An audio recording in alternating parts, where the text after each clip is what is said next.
Къде е топката, Лори? И също те снимам заради това ли спря да играеш в футбол? Я покажи как си играе в футбол, хайде. Лори. Как хващаш топката? Я покажи. И не искаш да снимат, така ли се? Хайде те, покажи те. Лори. Хайде покажи как вземаш топката, хайде. Лорка. Къде се? И защо спря да играеш като взе камерата?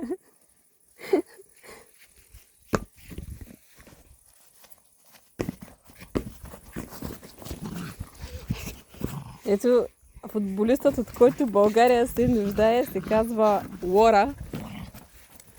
Трудно може да се вземе топката от нея и дори да се вземе, тя навлиза бързо в играта и успява отново да грабне топката.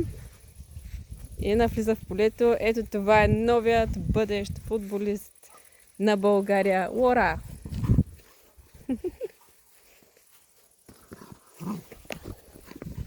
И естествено топката доста трудно може да се отмъкне от нея. Интересна сцена. Дай топката, дай.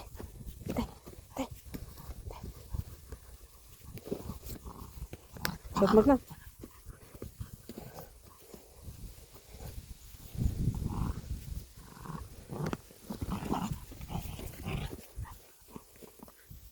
С такъв футболен играч България определено ще има бъдеще.